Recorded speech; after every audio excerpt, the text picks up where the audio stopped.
नागौर जिले की राजनीति पूरी तरीके से हनुमान बेनीवाल वर्सेज रिछपाल मिर्धा हो चुकी है।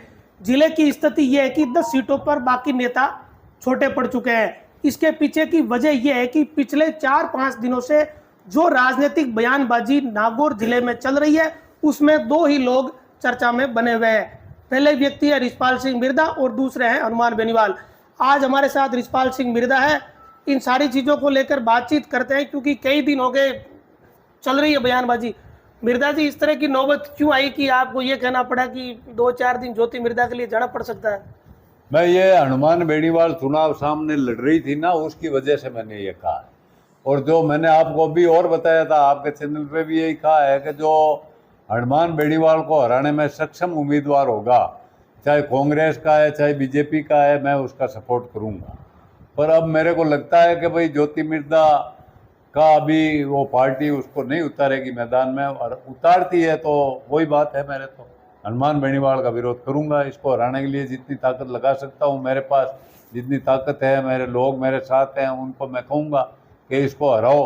और इसका वैसे भी आप जानते हो, आपका गांव नज़दीक में है तो आपको पूरी जानकारी है कि भाई इसका कितना विरोध है अब की बार वहाँ खींवसर में। इसने किया क्या? ये तो अवैध लाइम स्टोनर, अवैध मुकदमे करा दो, अवैध डोडा पोस्ट बेचो, ऐसे काम इसने किए। ये कौन से छोरों को इन्होंने फैक्ट्री में नौकरी दिलवाई, कोई सरकारी नौकरी दिलवाई, या कहीं कहीं रोजगार दिलाने का काम किया हो? कोई बात हो तो कि मैं अग्निवीर वाली लड़ाई लड़ रहा हूँ। अरे अग्निवीर की लड़ाई यहाँ नहीं आएगी भाई, पेट थोड़ी भरेगा उससे।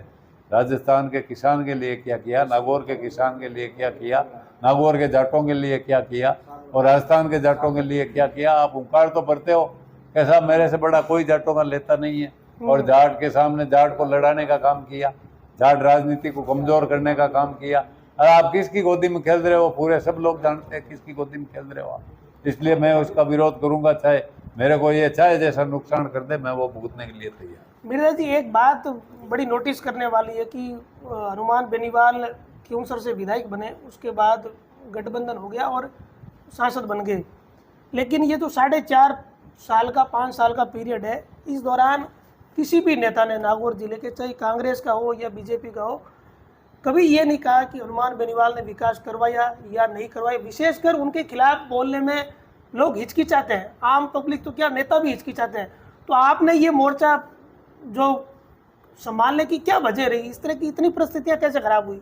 इसकी वजह यह है साहब कि जो आदमी जिस आदमी के बूते पर आगे बढ़ा, इसके पिताजी को 2 बार नाथूराम जी मिर्धा ने एमएलए बनाया था, और इसके पिताजी मूंडवा से चुनाव लड़ रहे थे।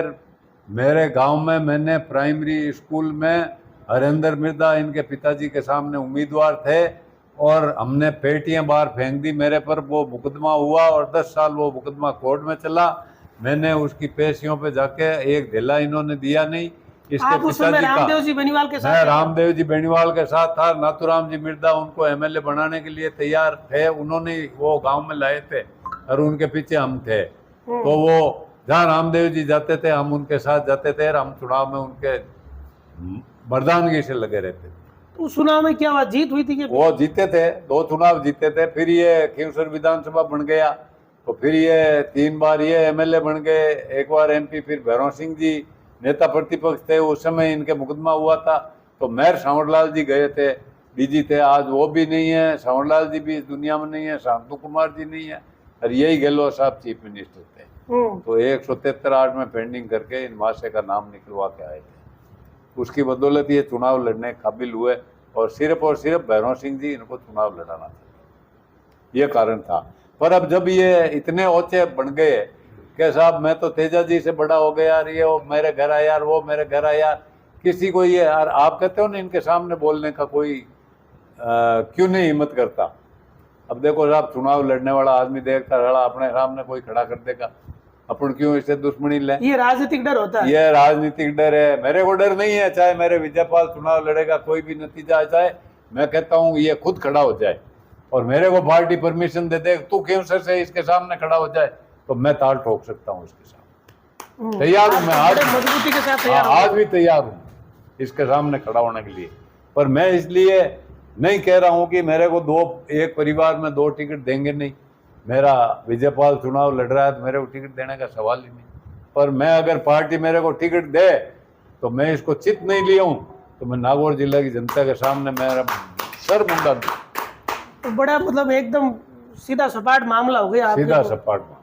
पिछले चुनाव में तो आपने एक दो बार बेनीवाल के समर्थन में भी कई मैंने कह रहा हूँ ना आपको, मैं कहा था बयान दिए, मैं ज्योति से नहीं बनती थी मेरी, ज्योति कह मेरे अनबन हो गई तो मैंने इसको फिर पार्लियामेंट चुनाव में इसको मदद की है पूरी, नहीं बनती तो वो नहीं बन रही थी। आपका मामला बड़ा साफ सुथरा है, सीधी सीधी कह देते। सीधी सीधी कहता हूँ, क्यों किंतु कहना, मैं परंतु अपने नहीं क्या तकलीफ, अड्डे का नाम में क्या विरोध हुआ, तू मेड़ता में क्या सभा हुई तेरी, नागौर जिले में कुछ नहीं, तेरा कहीं बाहर इसका ग्राफ बढ़ गया होगा, आप इसका आकलन तो आप कर सकते हो कि भाई बाड़मेर में बढ़ गया होगा, कोटा में बढ़ गया होगा, सवाई माधोपुर बढ़ गया होगा, नागौर जिले में इसका ग्राफ 0 पे आ रहा है। कुचामण में तो विवाद भी हो गया था, कुचामण विवाद हो गया, आप बोनेट पे बैठे हैं, ये इस तरीके के नेता मेंबर पार्लियामेंट बोनेट पे बैठता जाए, तो ये तो अपने उसी चवन्ने भाव से चलते हैं। इस बार सोशल मीडिया पे ये चल रहा है कि रिछपाल मिर्धा ने हनुमान बेनीवाल के खिलाफ जो मोर्चा लिया है उसकी शुरुआत वो डीजे वाले प्रकरण से हुई थी, नागौर वाले से, जो कांग्रेस कार्यालय के बाहर हुआ, उसमें तो आप भारी पड़ गए, आप तो डीजे को छुड़ा के ले आए और ये कल नहीं छुड़ा पाए, तो ये भी लोग बात कर रहे हैं। क्या मैं भारी नहीं पड़ा साहब, मैं आचार संहिता का उल्लंघन करना और कानून व्यवस्था को हाथ में लेना मैं कतई ठीक नहीं समझता। जुर्माना भरा था उसमें ना, जुर्माना भर दिया हमने, रसीद कटा ली, मैंने एसपी साहब को सॉरी बोला, मैं सर मैं आपसे माफी चाहता हूँ, और मेरे बच्चे नहीं माने, नहीं तो मैं कतई डीजे नहीं लाता। उन बच्चों ने 2 डीजे जिद करके लिया है, इसलिए हमारा डीजे यहाँ आ गया, करनाल तक चला गया, करनाल जाने के बाद में हमने बंद कर। ये कांग्रेस से गठबंधन की बात चल रही थी, आरएलपी की, ये इस तरह की चर्चाएं थी, हाँ, कभी सुना हनुमान था बेनीवाल मैंने खुद ने तो भी। कभी नहीं कहा, वो तो चाहे पिछले कई बयान उठा लो कई महीनों के, तो हमेशा ये कहते रहे कि मैं तो कांग्रेस और बीजेपी के खिलाफ हूं। अब वो कांग्रेस, लेकिन चर्चाएं चली तो फिर कांग्रेस अगर सुना है कि वीरेंद्र जी कांग्रेस से के नेताओं ने इसका विरोध किया, इन चीजों गठबंधन का। करती है तो कांग्रेस अब कोई अच्छा काम नहीं करेगी, क्योंकि कांग्रेस पार्टी के जो हमारे पूर्व अध्यक्ष थे राहुल जी गांधी, हमारी सोच